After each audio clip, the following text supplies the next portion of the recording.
ঢাকাই সিনেমার রঙিন নবাব আজ জীবনের কঠিন সত্য বরণ করে লিখলেন সাদা কালো গল্প, পাড়ি জমালেন পরপারে। কিংবদন্তি এই অভিনেতাকে হারিয়ে চলচ্চিত্র অঙ্গনের মানুষের মনে আজ বিষাদের রং।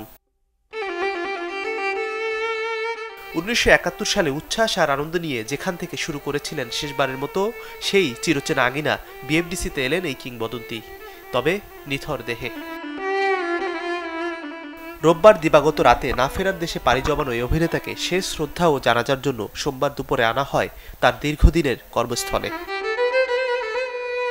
প্রিয় অভিনেতা, প্রিয় মানুষকে শেষবারের মতো দেখতে আসেন বন্ধু, সহকর্মী, অগ্রজ, অনুজরা। পরপর দুজন তারা চলে গেলেন, খুব কাছের মানুষ আমাদের। দুজনই ফিল্মের সাথে একদম অঙ্গাঙ্গিভাবে জড়িত। দাদার সাথে আমাদের দূরত্বটাও বেড়ে গিয়েছিল।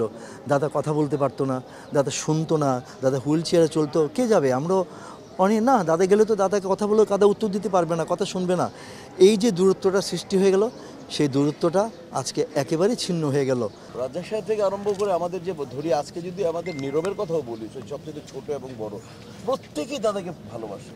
প্রত্যেকে, এমন কোনো সাংবাদিক ভাইয়েরা মনে হয় এমন এই একটা লোক যাকে নিয়ে মনে হয় কেউ একটা কটু কথা লিখতে পারে নাই, যাকে নিয়ে একটা শব্দ আমরা কেউ আজ পর্যন্ত কোনো ডিজনার হতে পারে এই শব্দ, এরকম কেউ ব্যাকরণিক শব্দ কি ব্যবহার করেনি। তারা কিন্তু আসলে সুপারস্টার, কারণ তারা 1600 হল লিড করে এখানে এসছেন। তাদেরকে সারা বাংলাদেশে 30 কোটি মানুষ চেনে, যদি 20 কোটি মানুষ, তো 20 কোটি মানুষই চেনে। সো তারা রিয়েল সুপারস্টার। প্রবীর ছিল অ্যাকচুয়ালি জনতার শিল্পী। জনতার শিল্পী এই কথাটা এই জন্য বলছি যে ওর আগমন হয়েছিল আমাদের মতোই নায়ক হিসাবে এই সিনেমার পর্দাকে প্রতিষ্ঠিত করার জন্য, নিজের অবস্থানটাকে সুদৃঢ় করার জন্য।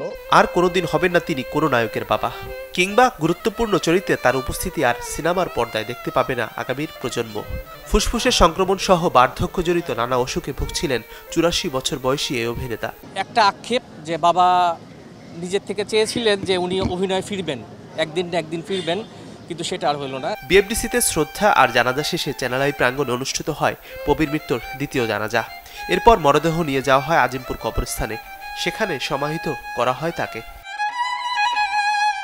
মাজহারুল ইসলাম তামিম, চ্যানেল 24, ঢাকা।